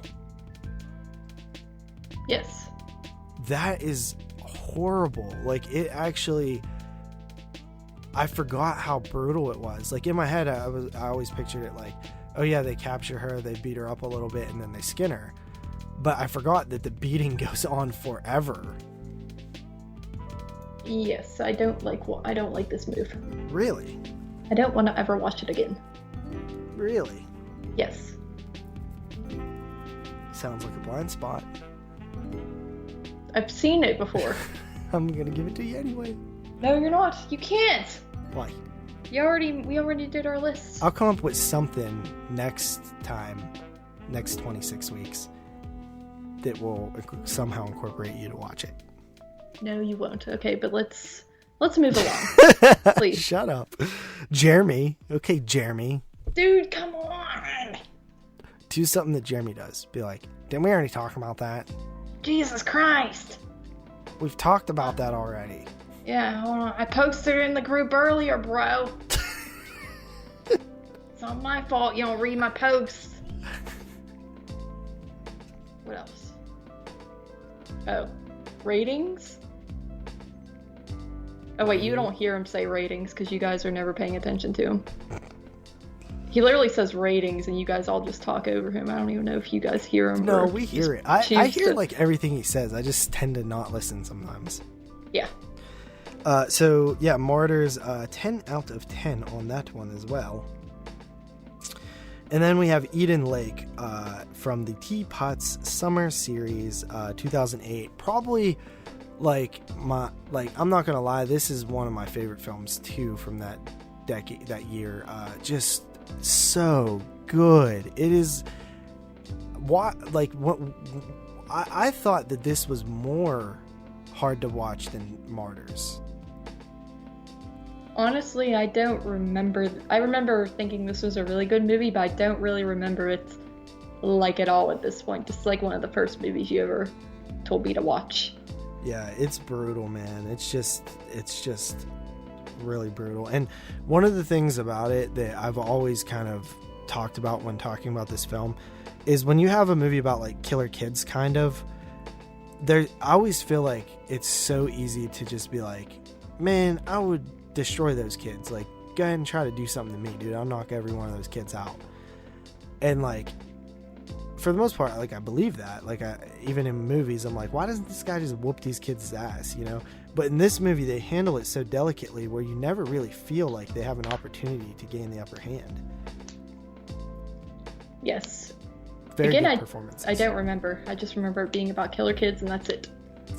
Yeah, and saying killer kids, I almost don't even like to do it for the people that haven't seen it, because I feel like it cheapens it, and you think of a certain type of movie, and it's like not that. Then I went to the Riverside Drive-In, apparently by myself, since I'm reviewing them by myself. Dude, shut up! I'm sorry. And I watched Christine and The Car, a nice car double feature. Yes. Christine. Growing up, I always avoided Christine because I thought I had seen Maximum Overdrive and I was not impressed with Maximum Overdrive. And I just figured, like, hey, it's a Stephen King film. It's about a killer car. Maximum Overdrive, Stephen King film about killer vehicles. It's probably more the same. But I shouldn't have been so stuck on those beliefs, because of course it is a Carpenter film, and Carpenter always elevates the stuff he does. And I honestly think that if somebody else would have done Christine, it wouldn't have been as good, because the plot isn't necessarily like that great. You know, kid buys a car and it's like evil. But the key to Christine, I'm sure it's fleshed out in the book, is not the killer car. It's Arnie's transformation based on his obsession and sort of wanting to redefine himself. And that's what's really cool about it. Great performance by the guy that plays Arnie. Does a really good job. Yes, I have always enjoyed this movie quite a bit, and I agree, because this movie to me feels Carpenter-esque, and I think if someone else did it, it probably would have came off as cheesy, almost more in the vein of how The Car is, in a way. Right, and I think that like I said this in my little Facebook review, but I think that one of the reasons that I finally gave it a shot was because I watched it on AMC Fear Fest, and AMC Fear Fest to me was such a big, like, important thing in my horror fandom, like when I was a teenager, because like now it's just so easy with like Netflix and everything, but like back then you waited for October, so there was a lot of horror movies on. Mm-hmm. And Fear Fest really was a lot of fun. And I always, the one thing that always basically lump in with the Fear Fest is Stephen King movies. For some reason, and Halloween in general, October in general, for some reason Stephen King films always just seem to fit the October theme to me. Yeah, I remember Pet Sematary was a big one that always replayed on there. And Pet Sematary 2. Yeah. Which actually takes place partially on Halloween, so that's bonus points. So anyway, Christine, I really like it. It's much better than any killer car movie should be, based on what you're working with, typically what you would think. But yeah, the music's great. I love the look of the film. The cinematography is great. I gave it 8.5 out of 10. And then the car, I actually think I like the car a little bit more than you. The fun thing for me about the car is like just how like loud and in your face the car is, and how evil it is. It's just like an evil car. And I like the desert setting. And then my favorite scene is when the woman gets carred to death like through her house, and it's just like it's like you see it in the background outside the window, the lights coming closer, and she just gets demolished. I love that scene. Yeah, that car's grumpy. The worst part of the car is there is some downtime. Yeah, like that's my thing with it. But like I said, when it does have its moments, it has its moments, and I think they're enjoyable. But to me, I feel like it could have been cut down a little bit. Right. Then last up before I get to my blind spot, we have Jarhead 2005. I watched this last night. One of my favorite movies ever is Full Metal Jacket. And Full Metal Jacket is a film that just is insanely quotable to me. Like, I love everything about it. I've seen it probably more than any movie I've ever seen. And I remember in 2005 Jarhead was coming out, and I remember people saying that it was like Full Metal Jacket, so I rented it, I think on VHS, honestly, and I popped it in, and at the beginning it's like the drill instructors and they're yelling at dude, and you know it does feel like Full Metal Jacket. There's even some like witty little lines that like were said in Full Metal Jacket that I'm sure were said in a million, you know, basic trainings and stuff like that, you know, like the little sayings that they have and stuff. Even some of that's recycled in here. And then like 10 minutes in, it's like not that at all. It's a different movie. And I just wasn't into it. I thought it was boring. It was just a bunch of dudes in the desert, like talking pretty much the whole movie. But in the back of my head, I always thought like, maybe I should rewatch that one day, because I do really like war movies, and like that's a pretty cool one where it like takes place with a lot of like psychological aspects of it, I guess. And I always wanted to revisit it, and I revisited it finally, and I thought that one thing that it made me do was realize like, man, I was a complete dumbass and like didn't understand anything about movies. I just wanted shooting. So watching it, I completely understood the movie. It's not about like what the other ones are. This one's set in Desert Storm. And what this film is at its core is it's a response to war films.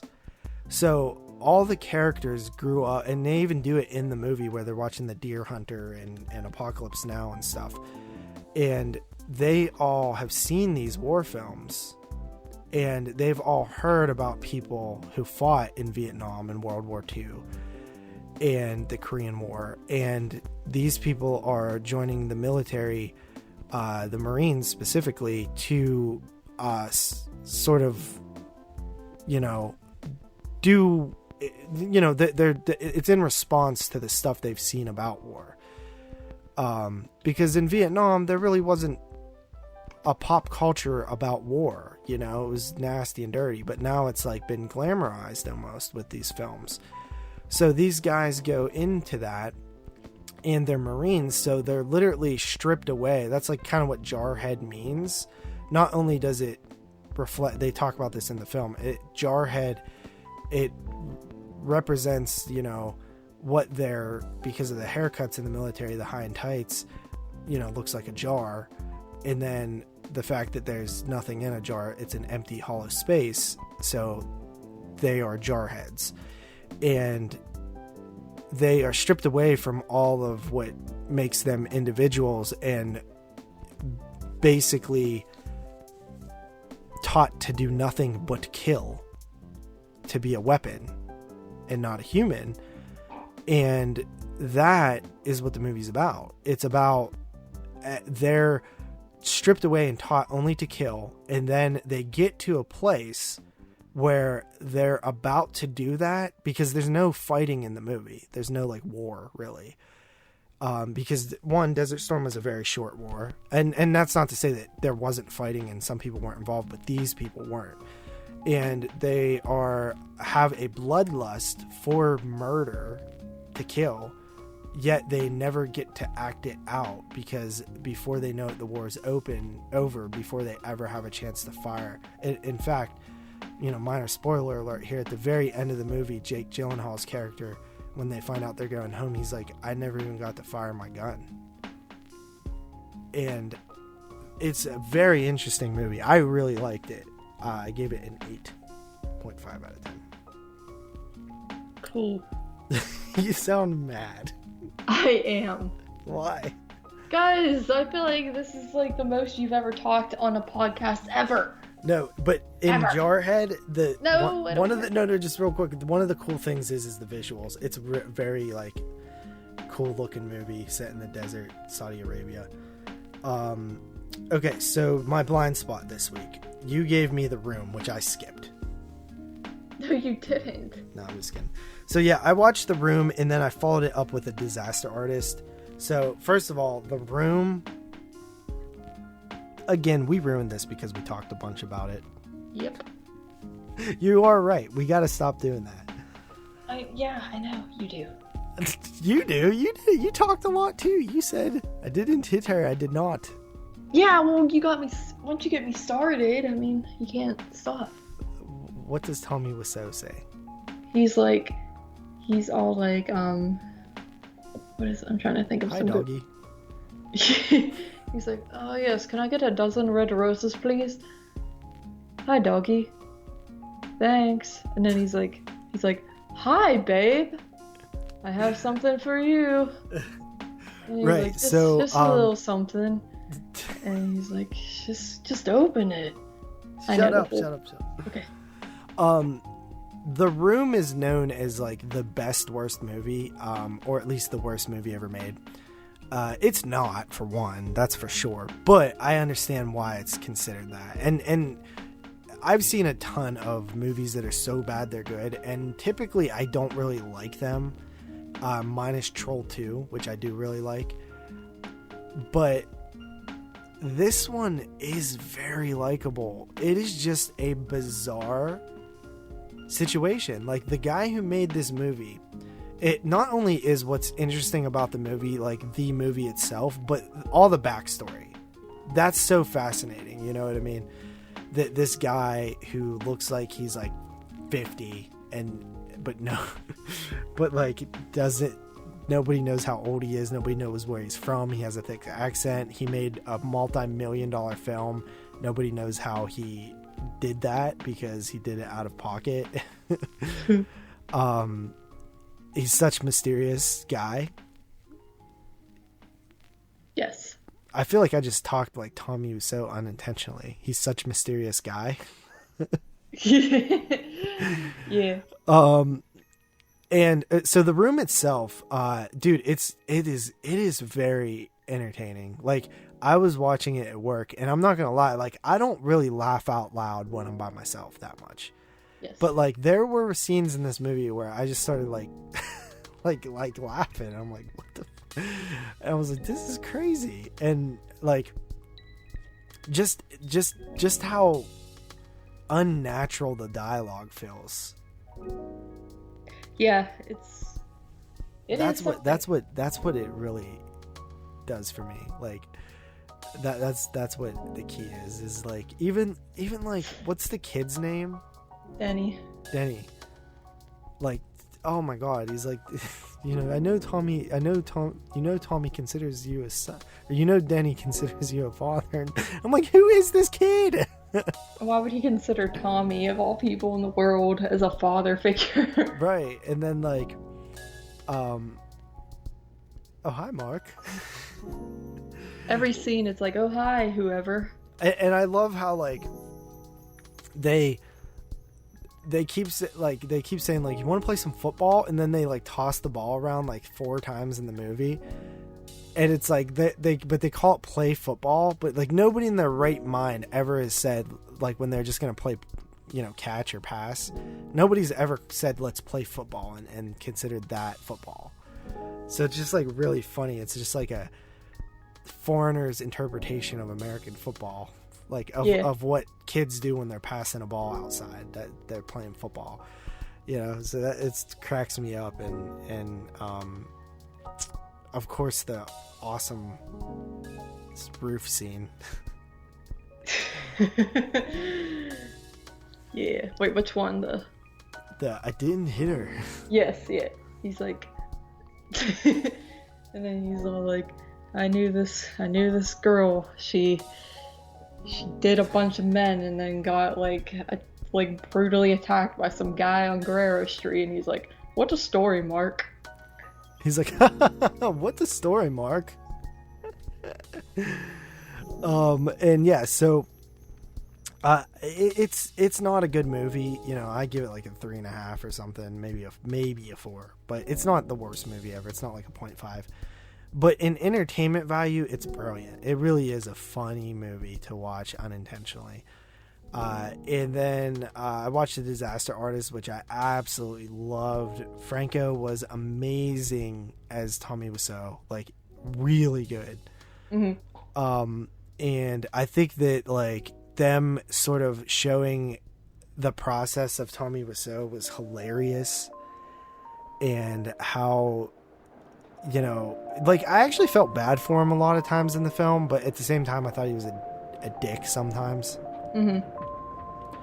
But if you've never seen The Disaster Artist, it's basically like a mockumentary, like biopic thing where it's not really a mockumentary, that would be a different thing. It's like a biopic of making that movie, of like the behind the scenes, like making the movie, but it's like reenacted, and it's priceless. It's so good. It really puts in perspective like everything that people have said about The Room, and how just weird and crazy Tommy Wiseau is.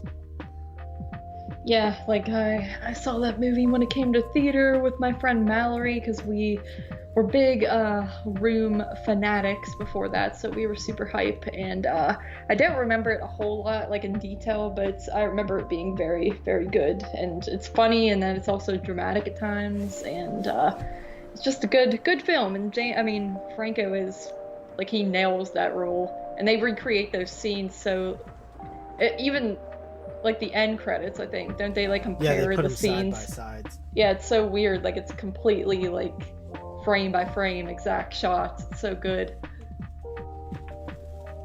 Right. But yes, The Room is great. Yeah, man, I don't have any pens near me. What the hell? What do you need a pen for? To write down my rating for whenever we tally up who gave the best moves. Wait, what? No, dude, you could do that later, for one thing. I might not remember my rating of 3.5. Dude, the ratings don't have to do with what movie was the best. Yes, buddy, they do. I believe you gave this movie a 9 out of 10 on enjoyment level. And I think you should go by that, because isn't that what really matters? No. Oh, I found a pen. Alright, 3.5. You do not have to click the pen for dramatic effect. Where is it? What? What's it called? The Room. Yeah, The Room. Not to Right. be confused with The Room that came out this year. And the pen doesn't work. Oh. I will remind you of your rating of 3.5. No, you'll tell me I rated it a 9. Dude, it's on. You put it on Facebook anyway. Alright, my pen started working. Alright, it's your blind spot. I'm gonna go ahead and hit the randomizer. Or do you want to? You can do it because I don't have it pulled up. Alright, so let's see. How many have you done? 2. Yes. So 14, 12 left. Yes.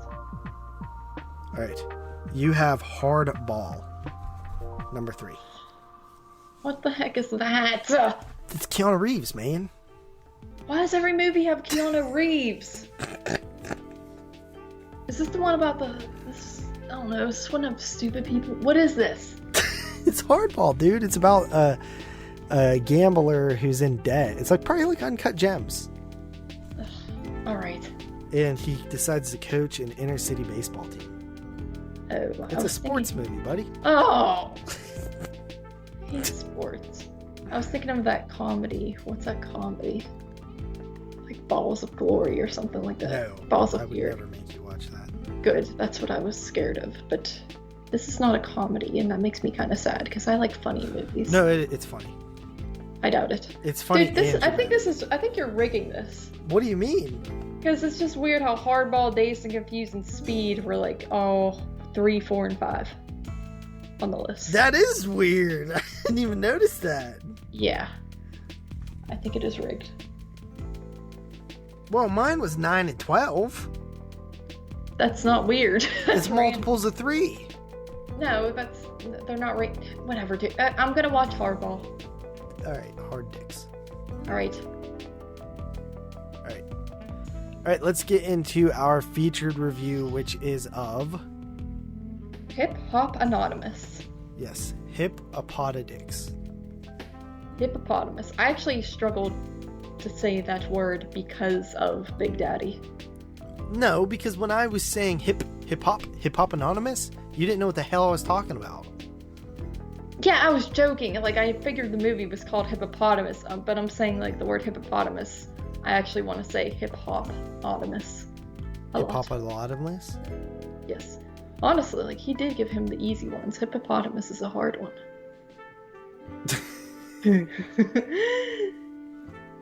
Fish. What's he? I forget what he's giving the little kid, like, 4-syllable words. But, okay, anyway, so Hippopotamus 2018. I shall read the synopsis. Alright. Ruby is trapped in a basement, her legs don't work, and she can't remember who she is or how she got there. Her kidnapper gives her painkillers and tells her she will remain captive until she falls in love with him. Now, the first thing that I know... Well, first of all, did this guy do anything else?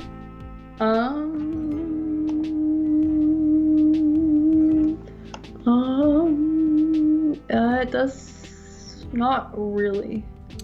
Is this No. in Australia? What country is this from? This is from...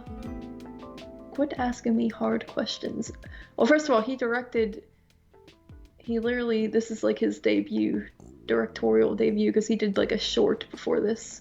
And it looks like this was once a short before this as well, and then he made it into a featured thing. This is a movie from... Is it Australian? This is a movie from the UK. Oh, okay. Yes.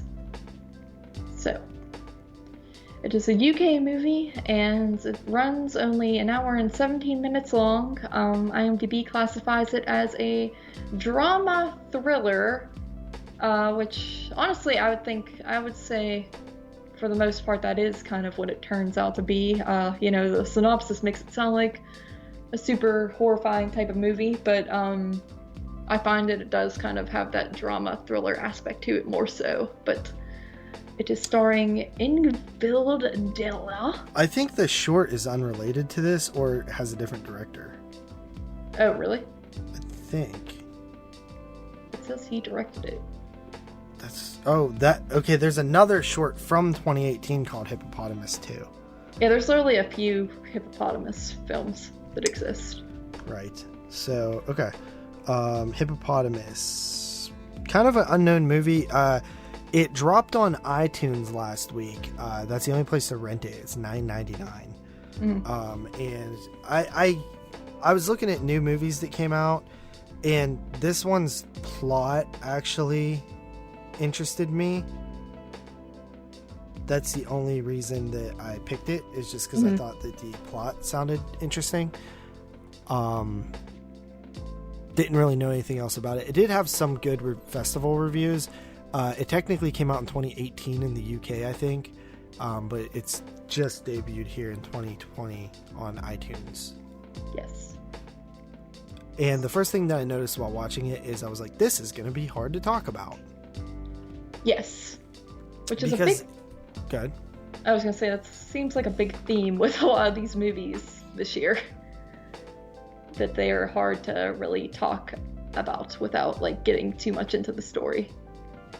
Yeah, because it's basically a movie about a woman trapped in a room and you're learning her history. And the more you learn, the more spoilers it would be if you talk about it. Mm-hmm. However, I completely predicted where this movie was going to go. I don't know if you did or not. Not really. I mean, like, halfway through, I was like, okay, there's probably some sort of, like, connection here, but I didn't think it was gonna, like, lead up to what it leads up to, I guess. So maybe I'm just smarter. I think you're also lying. You were actually do you lying think right I now. lie when I say Yeah, dude, stuff? wait a minute. You're, like, asking me questions throughout this entire movie. Just to reaffirm that I was correct.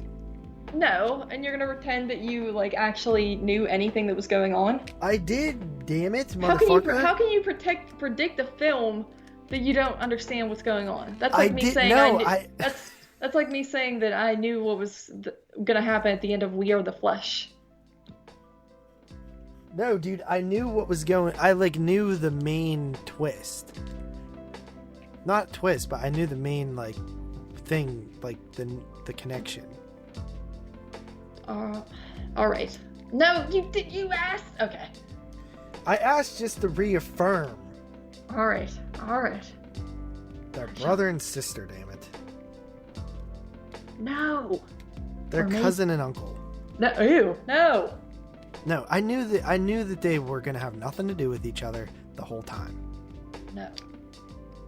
Listen, just no. Stop. Just stop. But what are your overall thoughts on this film, would you say? I thought it was pretty mediocre. Really? Yeah. It was like, I like movies like this where it's like, have you ever seen Pet? No. That movie's really good.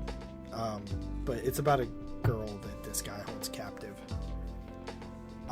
Much better than this. But I like movies like this. I just thought that it was boring.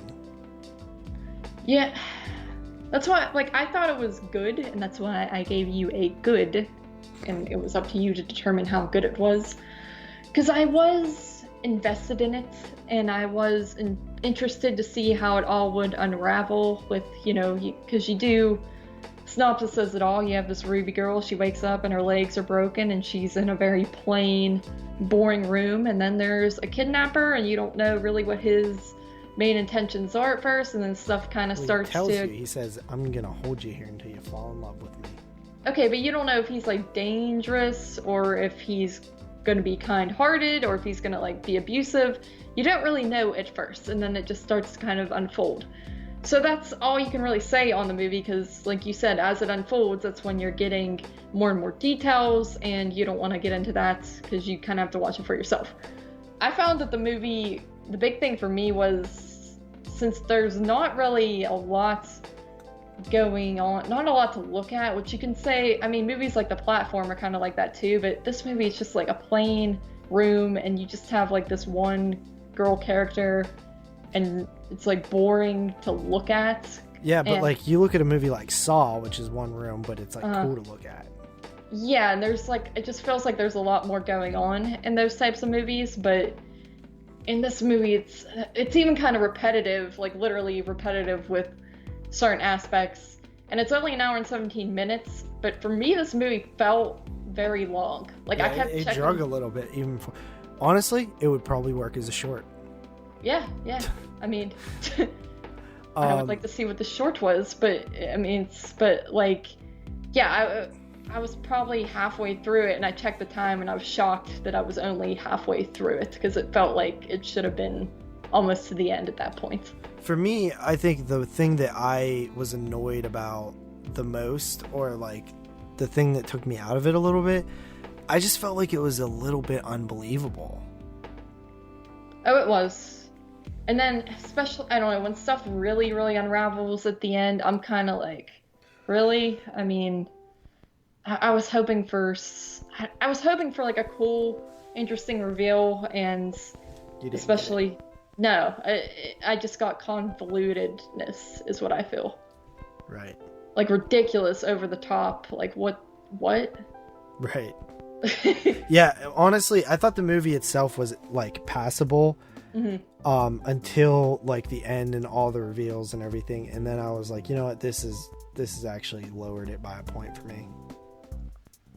Yeah, that's kind of where I'm at. This is another one that's like an issue I've been having this year, is like the movie starts out very promising, and then I feel like movies just don't know how to end, or they try to be very clever, but there's just too many gaps in them to be clever, and they're not capturing it. And that's what I get with this movie. I do like the characters.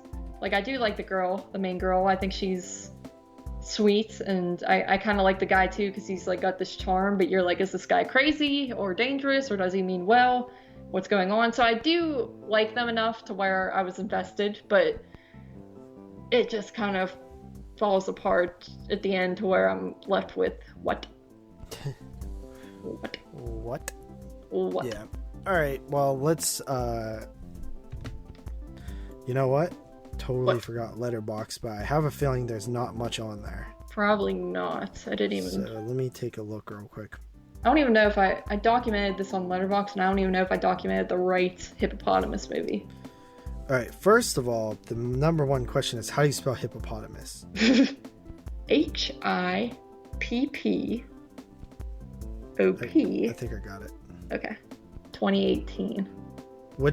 Who directed this? Edward Palmer. All right, yeah, it's listed as freaking 2017 on there. Oh, really? Yeah. Okay, then yeah, I put the wrong one on my Letterbox because I was confused. Actually, there are a few reviews on here. So, all right, let's go with a negative one.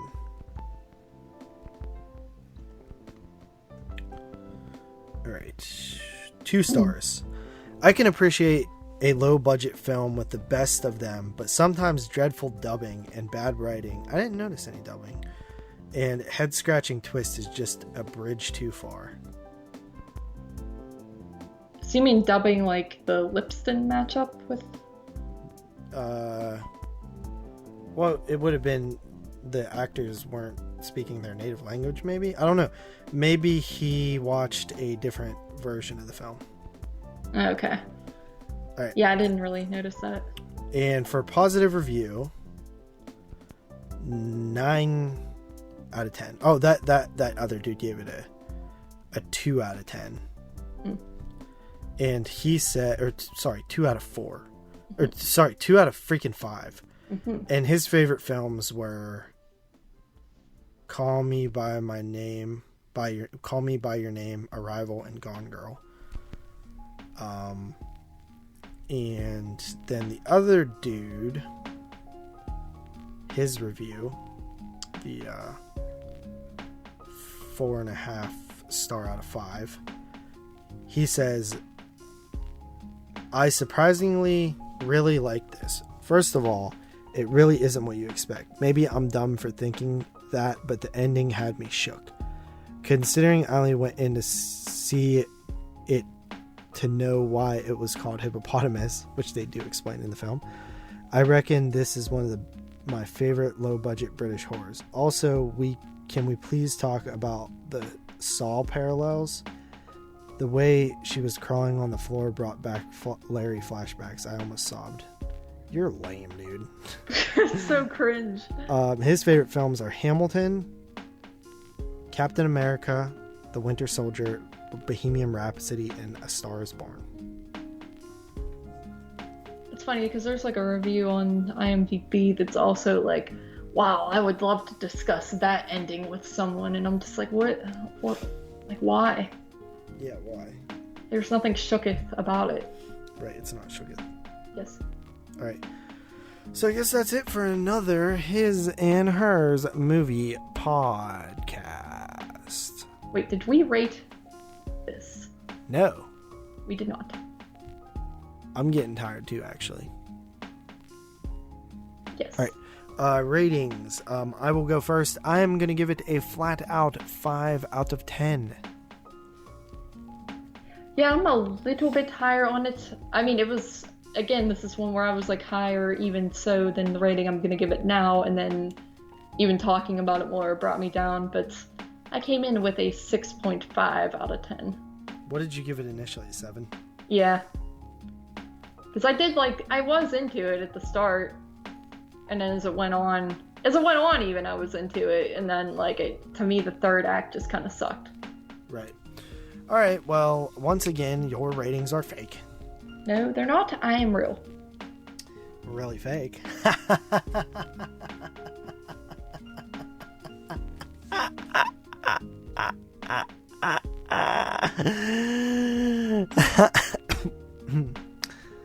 Choke. On what? A dick. Dude, that's mean. Why? Because I don't want to. Okay. Well, guys, I guess we shall catch you on the flip. All right, I am JP. That is Swallows, and we will see you next time. Peace. Oh.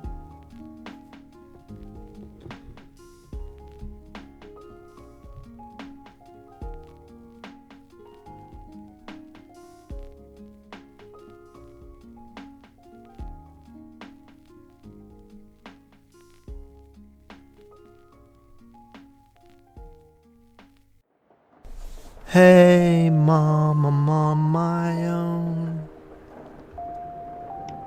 Dude, you're so fake. Why? You don't even like that song. I do. Could you imagine that? Imagine that. Imagine that. I'm Googling something to make myself seem smart. But the thing is that you are not, in fact, smart. I am pretty intelligent. No. I just had to make sure. Alright. We shall record a pod.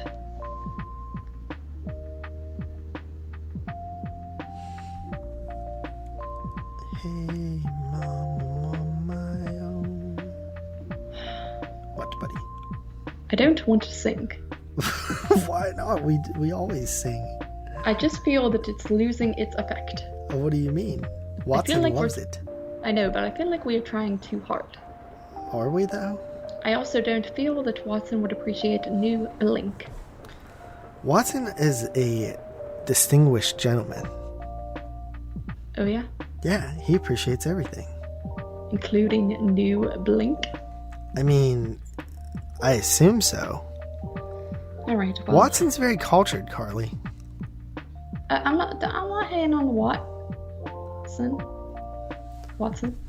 Hey, mama, yo, Scared to death and far from home. Can you imagine that? Imagine that? Imagine that? You know I'm bad at that, bad at that.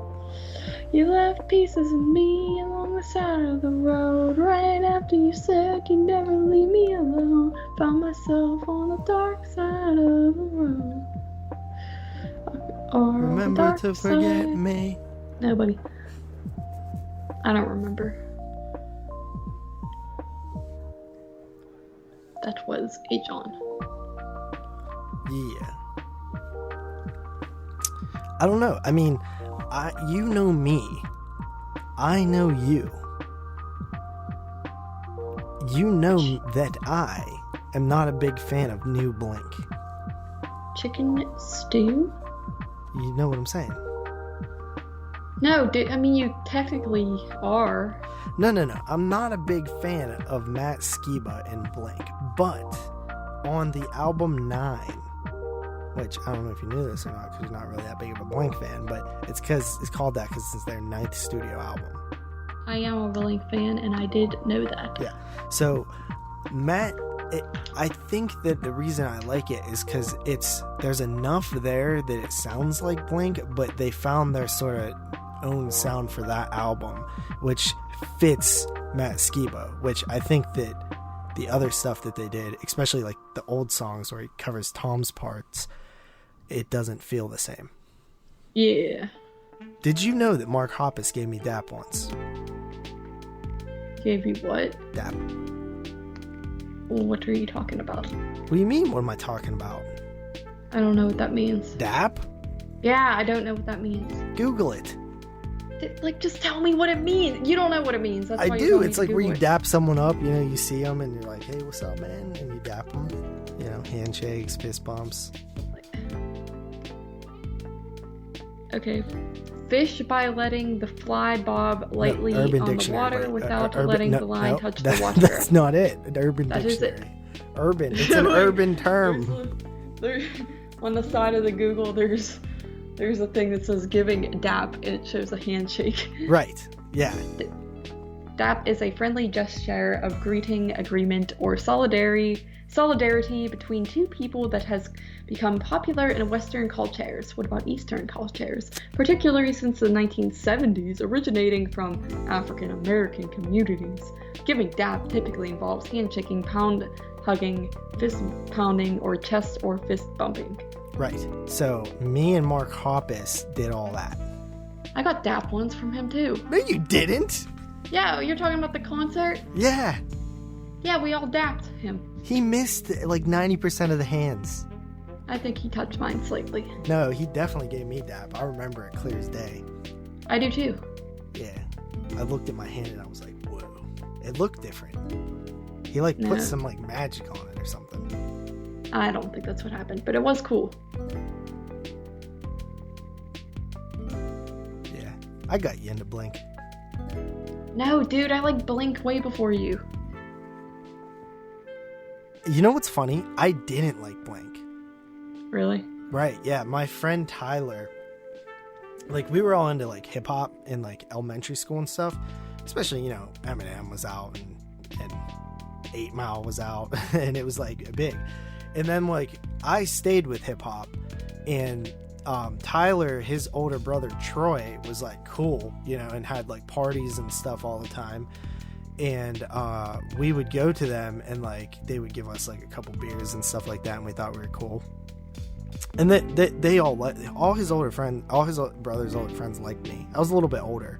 I was like a year older than Tyler, but he excuse me, Dexter. He you know, he was really big into like the pop punk type music of that generation. And Tyler got really into Blink during that time, and I just like couldn't stand it. I was just like so stuck in my hip hop ways. But then I don't know. But what's funny is like early Blink, like the 90s Blink, like 5 years earlier, Shannon was really big. My cousin Shannon was really big into Blink 182, had posters and listened to him all the time. And I liked it back then, but I think I was just like, I like hip hop, and that's all I listened to back then. So it took me a while, but then I rediscovered my love for Blink. Yes. They are good. They have a lot of good songs, and they have evolved quite a bit over time.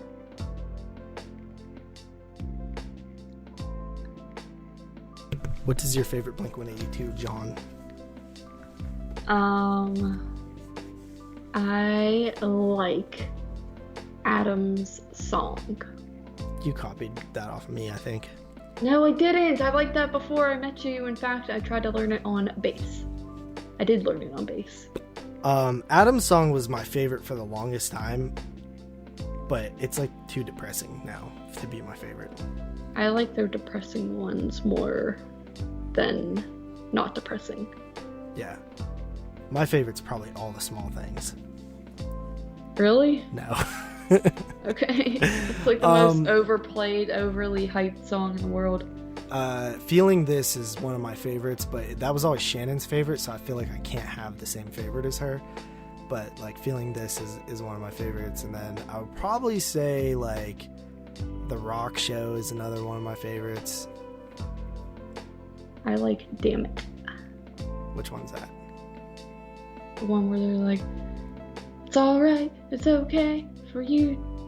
Something, tell me. You fucked her. Did you hear? He fucked her. Yeah. Yeah, I like that one. Also, Stay Together for the Kids. Yeah, I like that one too. I tried to learn that on bass as well because all their songs are very easy to learn on bass.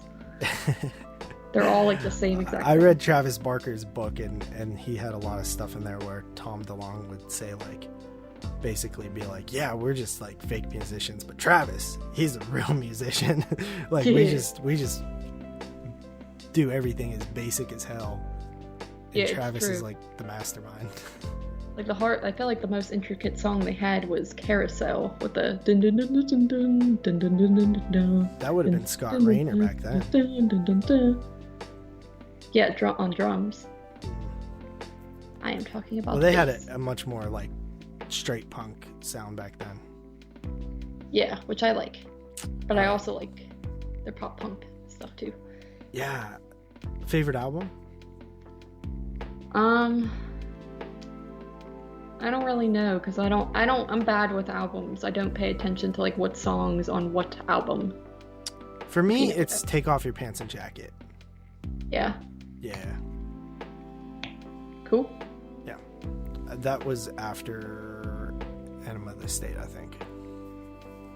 Yeah, I have Enema of the State CD, but that's usually like a lot of people's favorite. I actually don't. I feel like it's almost too mainstream, like where I don't like it that much. Like the songs on it are all good, but I don't know. It's not my. I wouldn't call that my favorite. All right. Well, you ready to get into this, John? I guess. All right.